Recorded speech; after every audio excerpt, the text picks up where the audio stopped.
Ladies and gentlemen, we've completed the chapter now on transient heat conduction, and today we are going to start with chapter 6 in the textbook of Cengel and Ghajar, and that is the chapter on the fundamentals of convection. Chapter 6. Paragraph 6.1 is the physical mechanism of conduction, and just trying to explain it to you, let's just go back to what you've learned so far in heat transfer. You've learned that there are three different modes of heat transfer: conduction, convection, and radiation. Right, conduction is chapters 1 to 4. It is steady state conduction, the first three chapters, and then transient heat conduction in chapter 4. Now there's going to be actually quite a number of chapters on convection, and then there are 2 chapters on radiation. As soon as Dr. Leroux is finished with that fluid mechanics part of the lecture that he's busy with, he will continue with the radiation part while I will continue with the convection part. So what are some of the differences with these 3 different modes of heat transfer? Well, the first one is that normally with conduction it occurs in solids, and it can also occur in fluids and gases.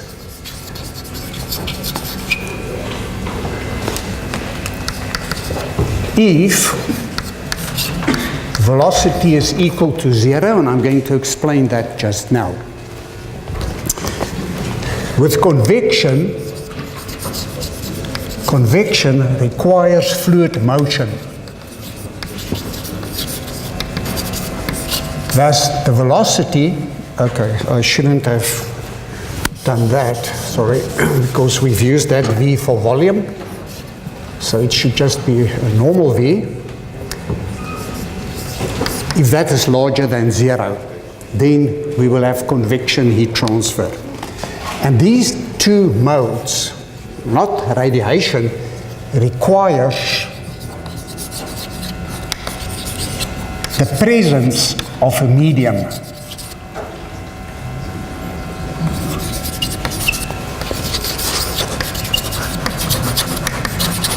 Radiation heat transfer doesn't require a medium. It can radiate right through a vacuum, no medium, but these 2 requires a medium.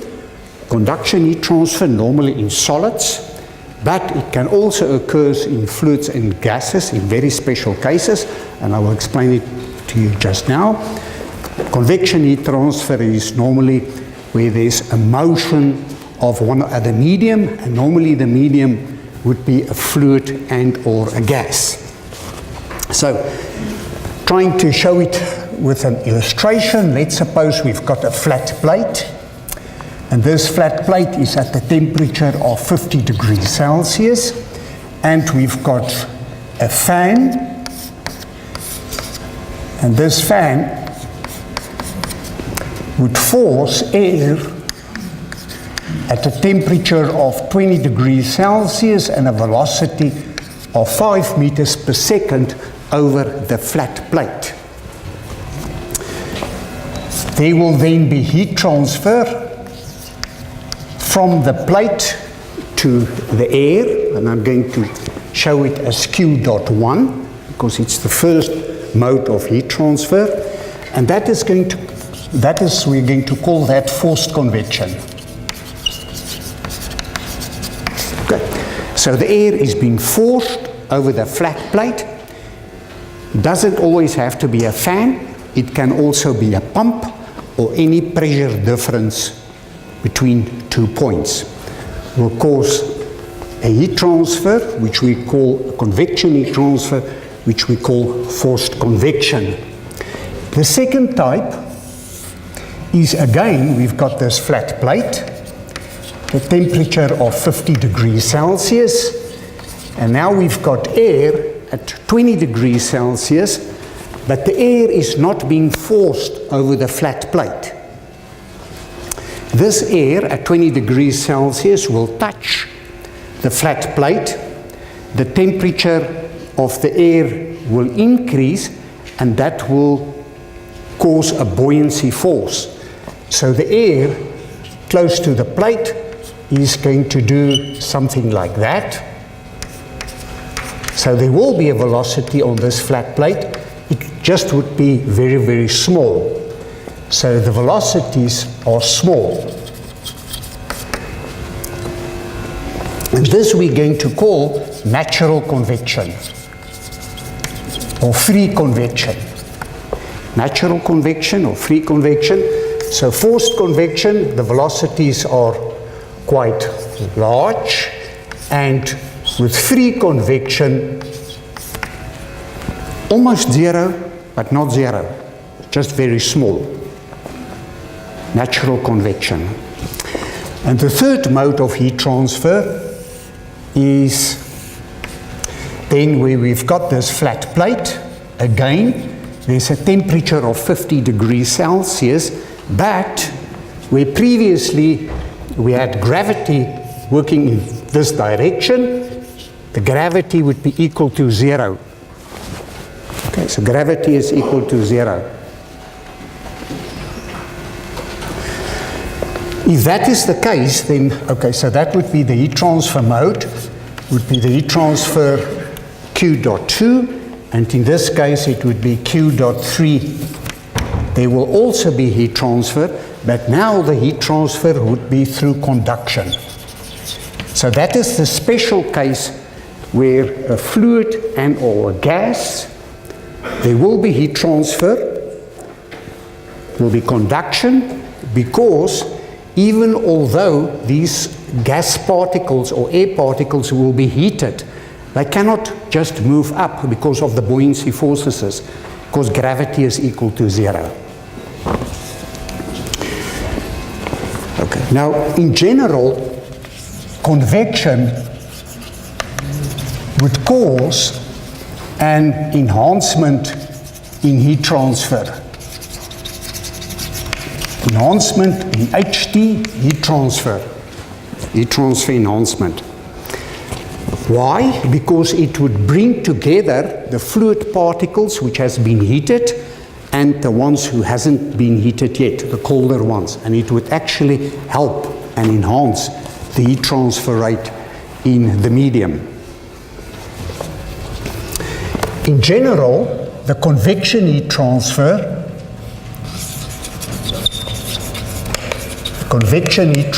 rate is a function of quite a number of things. Firstly, of the fluid properties.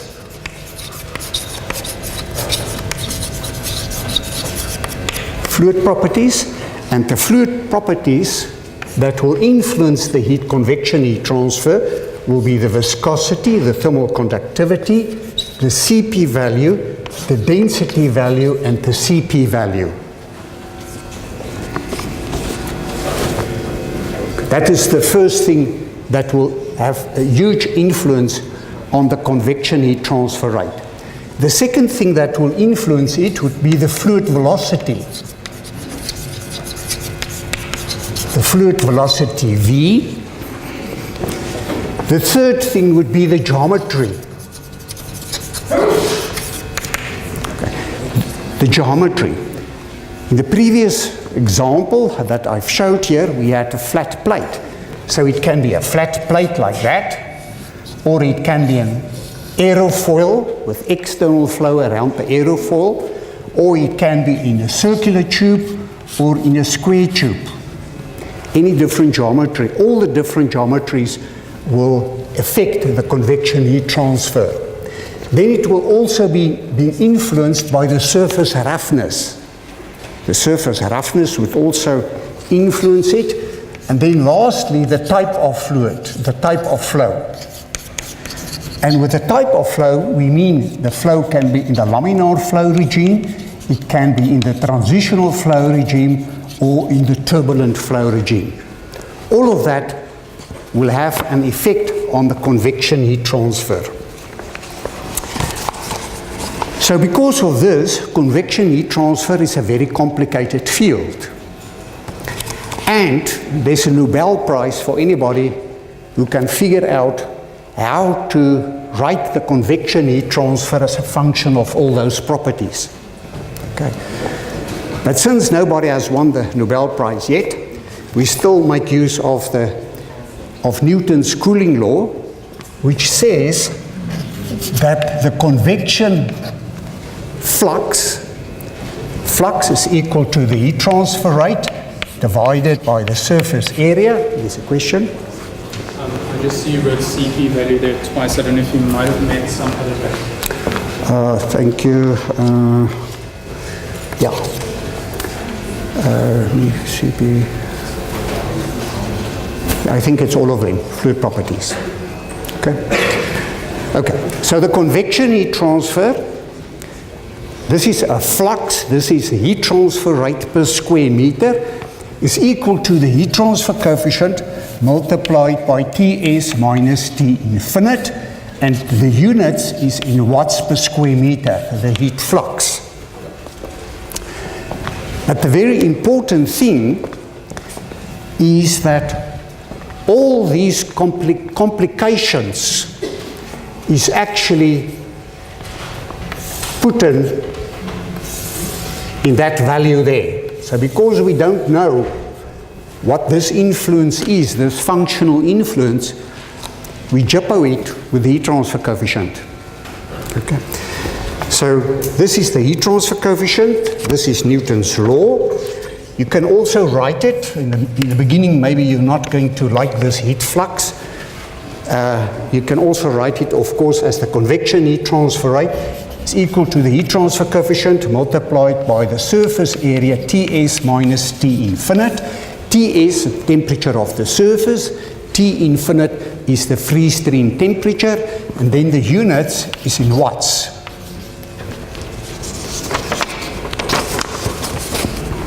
Okay. So this H, we are going to call it the heat transfer coefficient.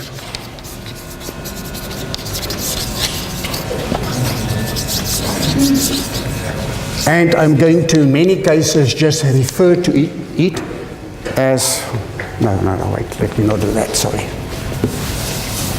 Okay, so H is the heat transfer coefficient, and its units is watts per square meter degrees Celsius, or watts per square meter Kelvin. Just coming back to what I've mentioned previously, let's suppose the heat transfer rate is 1,000, the heat transfer coefficient is 20, the surface area is 1, and your temperature difference is in terms of degrees Celsius. Okay, then you can write the heat transfer coefficient as watts per square meter degrees Celsius, the value that you're going to solve. However, you can also write it as temperatures in Kelvin, because the temperature difference in degrees Celsius and Kelvin is the same. This unit can also be written as watts per square meter Kelvin. The values would be exactly the same. So you will see that both these formats are being used in the textbook. Going back to fluid mechanics, we're going to go back quite a lot in fluid mechanics in this chapter. I'm not going to revise everything, I'm just going to refer to it, and it would be good if you can just go and read through it again. But going back to the no-slip condition that you've done in fluid mechanics. So in fluid mechanics, you've looked at an object, let's suppose it is an aeroplane aerofoil, and this is the free stream velocity, V infinite, and you would go and measure the velocity here somewhere on the wall. Then there will be a velocity distribution that would be V infinite, the free stream velocity, but as you go closer to the surface, you will get to the point where that is called the no-slip condition. The no-slip condition, and that would be where the velocity is equal to 0.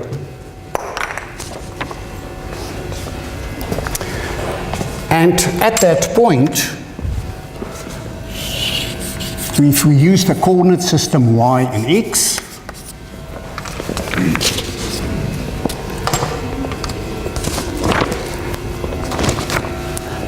okay, I will come back to the coordinate system just now, y and x. So that is what you've learned in fluid mechanics. With heat transfer, we've got something very similar, and that is that if this is the temperature distribution, let me use a pink color to show the temperature. It's not a vector, let's just show it as this, like that. Okay. Then the temperature there, at that point there, would be Ts, if that is the temperature of the surface, and that is T infinite. So the no-slip boundary condition, which is being used in fluid mechanics, where the velocity on the wall is equal to 0, at that point the temperature would also be the temperature of the solid. Right, now for that reason, if we go back to this equation, and that is equation 6.1 in your textbook, then we can actually write that the convection heat transfer rate is equal to the conduction heat transfer rate is equal to minus K of the fluid partial dt dx, where y is equal to 0. And that's equation 6.3 in your textbook. Thus, here on the boundary, although this is our convection heat transfer, on the boundary, the mechanism of heat transfer is conduction, from the solid to the fluid. That is equal to conduction. And if we equate equation 6.1 to 6.3, then you can actually solve that the heat transfer coefficient is equal to minus K of the fluid multiplied by partial dt dy, where y is equal to 0, divided by Ts minus T infinite. This therefore means that we need to know what is the temperature profile at this point to know what the heat transfer coefficient is. Okay. Now in your textbook there is an example where the temperature distribution is given and you have to calculate the heat transfer coefficient. However, in practice we never do it like that. We do it differently. We're doing it with experiments. But theoretically, if you know the temperature distribution here in the boundary layer, then you can go and determine the heat transfer coefficient for it. Now the heat transfer coefficient is very closely related to what we call the Nusselt number.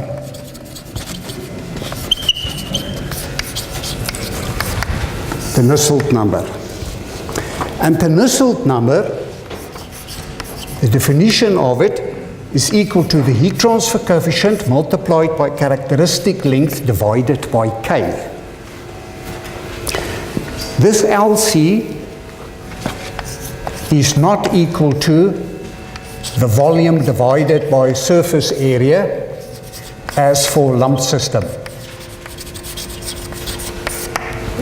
Okay? So do not go and do it. Don't go and calculate it from the volume divided by the area. It is one or other characteristic length which has normally been used when the experiments were conducted. Okay. Now let me illustrate it by showing a layer of fluid, a fluid layer, which is at the temperature T2 and T1. The heat transfer rate would be from the higher temperature to the lower temperature. So here's the fluid layer, like that. And let's call that the y-axis in that direction and x in that direction. And then we can write that the convection heat transfer is equal to the heat transfer coefficient multiplied by T2 minus T1, the convection heat transfer. The conduction heat transfer would be equal to K dt dy, you remember, for conduction heat transfer, minus K dt dx or dt dy. I'm throwing away the minus sign because in heat transfer we sort of always know the direction of the heat transfer, so it's not a big issue. So we can write it as K multiplied by T2 minus T1 divided by L. And this is the distance L.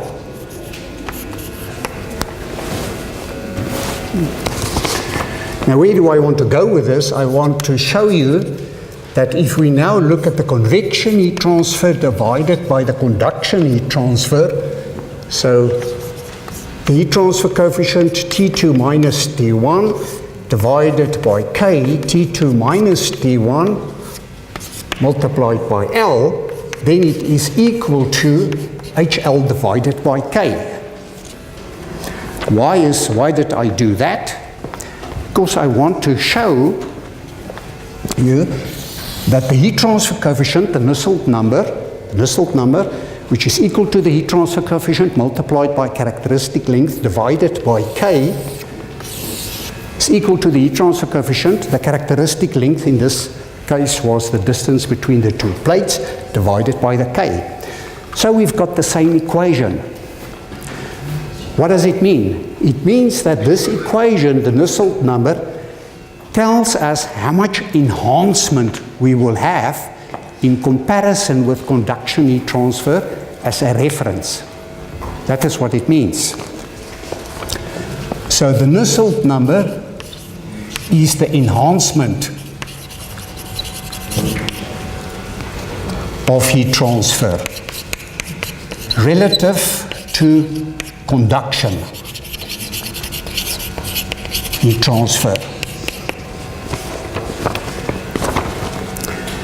Thus, if we now look at those three cases that we previously had, the case where we had the fan, then where there was no fan, and then lastly, when G was equal to 0. So that was the case of forced convection, this was the case of natural convection, and that was the case of conduction only. Okay. So if we look at the case of conduction only, ratio of convection to conduction, it would mean that this is the case where the Nusselt number is equal to 1. Okay. With natural convection, there will be an enhancement of the convection heat transfer. The convection heat transfer will enhance the conduction heat transfer, and normally the Nusselt numbers would there be in the order of magnitude of about 10 to 20, order of magnitude 10. When we get to forced convection, order of magnitude 100 to 1,000. Nusselt number is how has the heat transfer been improved or enhanced. Therefore, and that can happen very easily with you, you're going to have very fancy and complicated equations in which you have to calculate the Nusselt number. And all of us can make an error. And you can end up with a situation where you calculate a Nusselt number of 0.8. The red lights should go on. Why? Because a Nusselt number cannot be smaller than 1. 1 is the smallest. 1 represents conduction heat transfer. So Nusselt number equal to 1 is the smallest possible Nusselt number.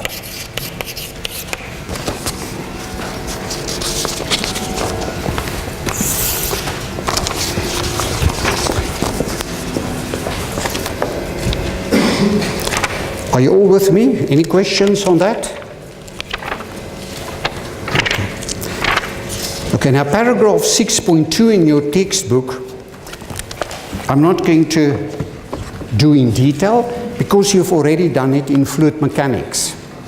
It is just a revision of viscous versus inviscous flow. What was viscous flow again? Viscous flow is where the viscosity is not equal to 0. Inviscous flow were the cases where you assumed that the viscosity was very, very low or approximately equal to 0.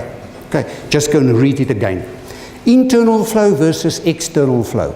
Internal flow is flow through ducts, engines, etc.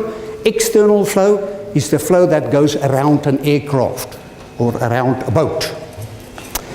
Compressible versus incompressible flow. Can you remember when is the flow compressible?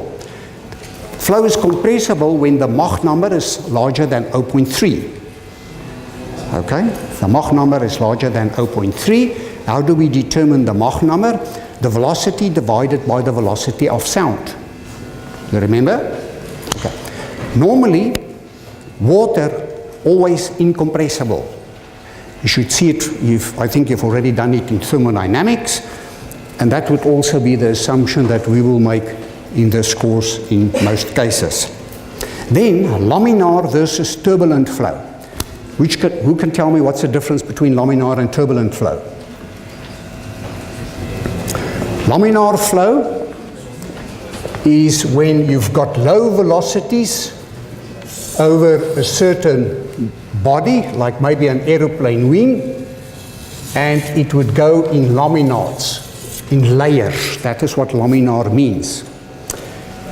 So if we measure the velocity as a function of time, then it would be a straight line like that. Even with the best instrument, it would be a constant. If it's turbulent flow, what will then happen? It will be at a larger velocity, maybe there. The average, if we measure it there, would be constant, but we will have fluctuations around this average. You remember? That's the difference between laminar flow and turbulent flow. When does the flow change from laminar to turbulent? Who can tell me that? When will you know if the flow is going to be laminar or turbulent? If the Reynolds number is equal to?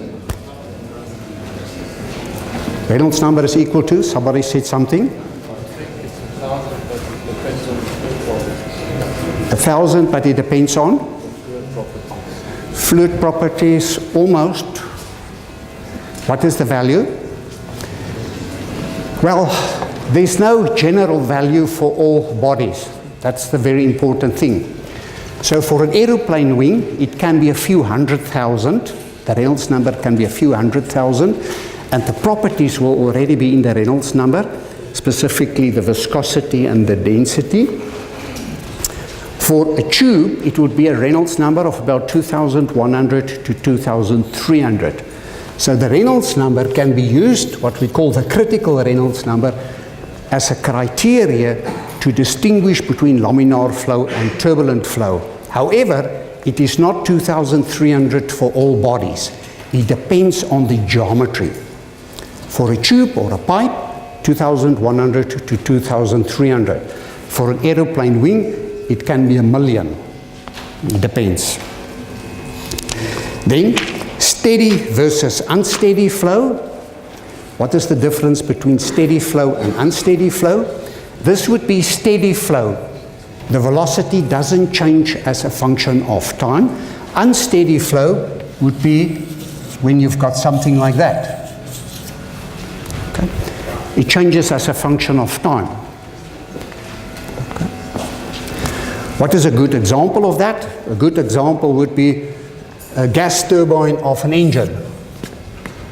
Okay, here, first part you've got the compressor, then you've got the combustion chamber, and then the turbine. And if you would go and measure typically the average velocity or the pressure at a specific point, it will be like that if the aeroplane is cruising at a constant velocity. However, if it decreases its speed to come in for landing, this velocity and pressure is going to change. Okay. The other change would be if there's a bird or something going through that turbine. Okay. Then you're not going to have something like that. Then it's going to change very quickly as a function of time. So the pressure and the temperatures and the velocities are changing as a function of time. Right, so that is paragraph 6.2, classifications of fluid flow. You've already done it in fluid mechanics. Paragraph 6.3, you've also done, but I would like to revise it because it is so similar to the paragraph that follows, 6.3. Okay. So 6.3, paragraph 6.3 is the velocity boundary layer.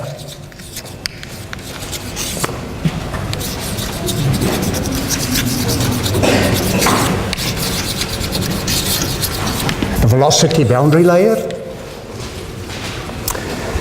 The best is to illustrate it on a flat plate. This is a flat plate. And our coordinate system is y and x in that direction. And we've got a free stream velocity coming in, which is uniform, which we're going to call V infinite.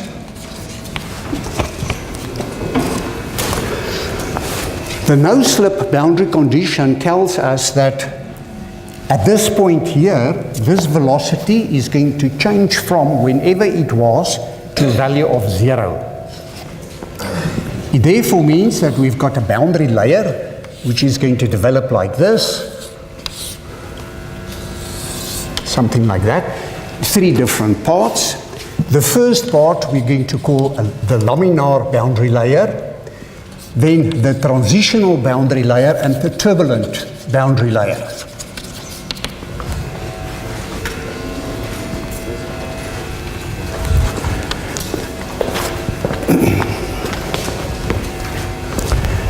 To distinguish between the next section, I would like to make this in blue, like that, to indicate the velocity. And this blue line is the boundary layer thickness, lambda. That is the boundary layer thickness, like that. How do we determine the boundary layer thickness?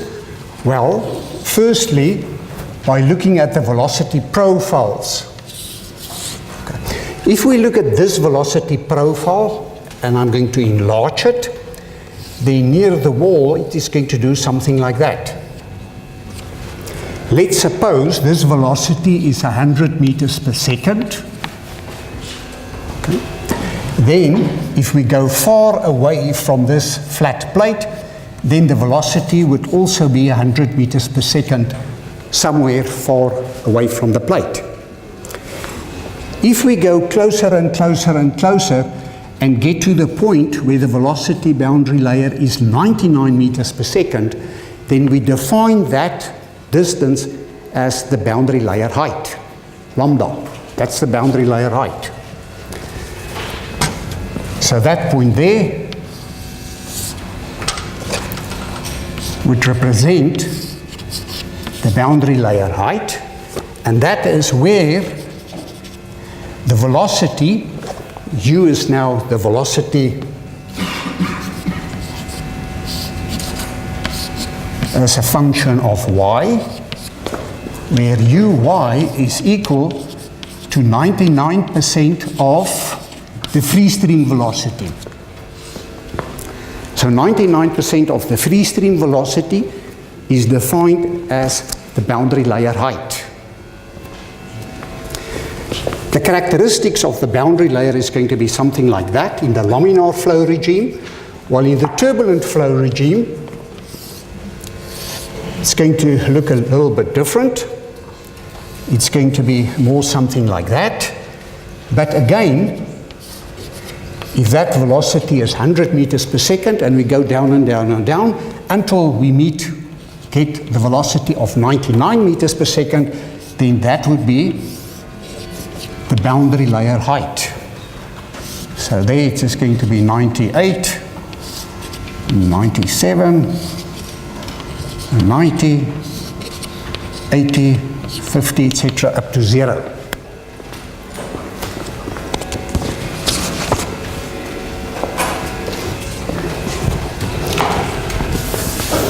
Okay, I want to do another sketch next to the velocity boundary layer. So before I do that, there are a few things that I first have to define and revise with you.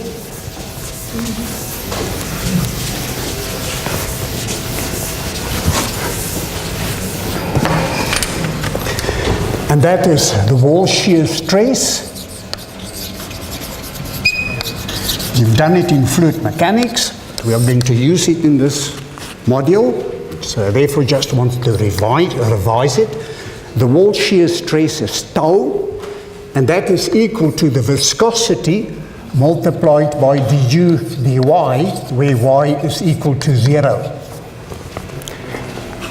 So where y is equal to 0, it means that gradient of the velocity boundary layer multiplied by the viscosity.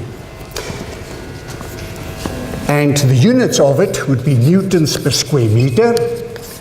Now in general, in mechanical engineering, this equation is always valid. It is called, or it is valid for a Newtonian fluid, but there are also non-Newtonian fluids, and examples are blood and liquid plastics. For them, you need to use more complicated equations than this one. So this is for a Newtonian fluid. In general, if you go and look at viscosity as a function of temperature, you will see that viscosity is a function of temperature. For gases, it will actually increase, while for liquids, it will decrease in general. If you go and plot any liquid and or gas in your textbook as a function of time, you will see, as a function of temperature, you will see there is a functional relationship. In many cases in heat transfer, we work with temperature differences which might be very moderate. In most heat exchangers, temperature differences can be as small as 10 degrees Celsius. And if you go and look at 10 degrees Celsius, then you will see in most cases that would represent 10 degrees Celsius, and the viscosity for all practical purposes would be a constant. Not always, but in many cases. Okay, so that is the viscosity. We also call it the dynamic viscosity. The dynamic viscosity, and its units is kilograms per meter second, something like that. But then we also have the other viscosity, which is this one, which is the dynamic viscosity divided by the density, and this is called the kinematic one, the kinematic viscosity, and its units are pascals, its units is square meters per second. These units can also be written as pascals per second. The kinematic viscosity, why do we use it in many cases? Because it takes two of the properties. If we go and look at the heat transfer coefficient, which is a function of properties, it will take these two properties in one. So that is the advantage of using the kinematic viscosity. So that is why we're going to use it in some cases. Right, so as I've said previously, to get this velocity distribution is really not practical. To go and measure in a boundary layer, you will disturb it in most cases if you try to do it, so it doesn't work that well. So for that reason, what we normally do is we write also the shear stress as equal to Cf multiplied by rho v squared divided by 2. And where Cf is now called the friction coefficient.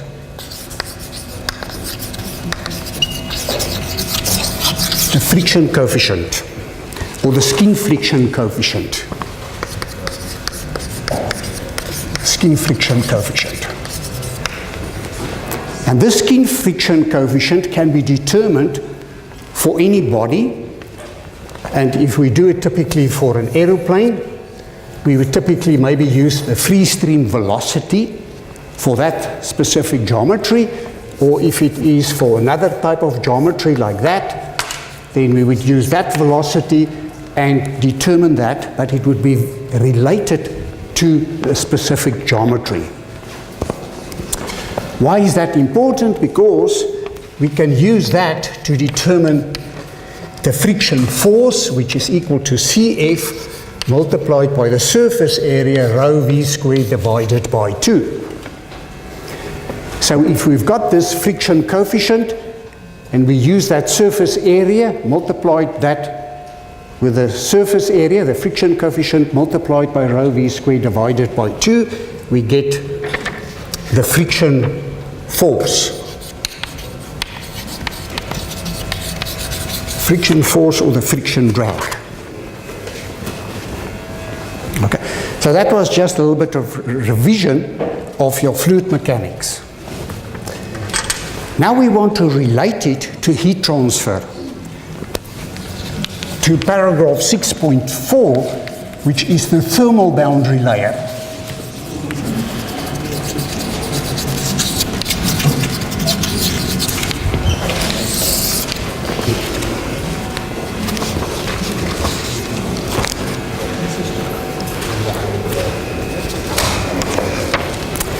Now with the thermal boundary layer, we're going to have something very similar than that of the velocity boundary layer.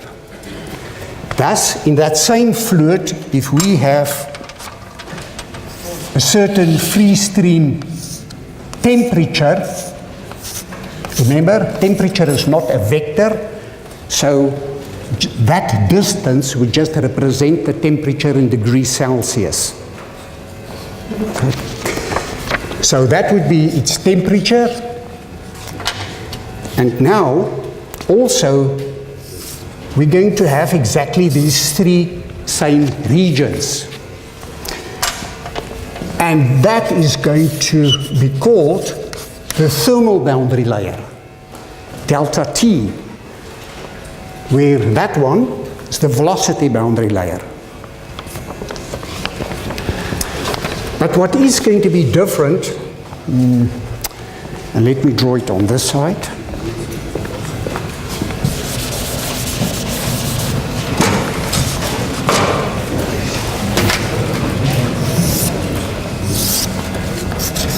Okay, so that is going to be delta T. If we now look at the temperature there on the flat plate, what is it going to be?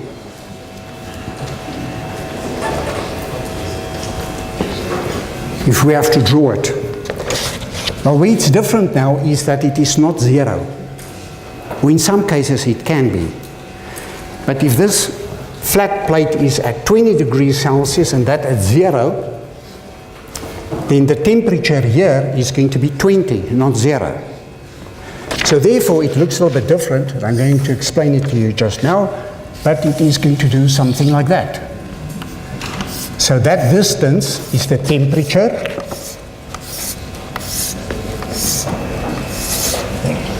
Okay. Like that.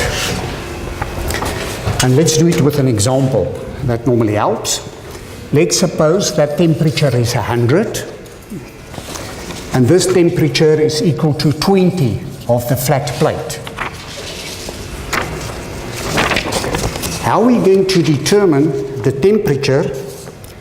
Is we're going to say it is equal to Ts plus 0.99 times T infinite minus Ts. Now the 0.99 would immediately give you an indication that, you know, we are almost trying to do the same as with the boundary layer thickness, but it looks a little bit more complicated. It is not really.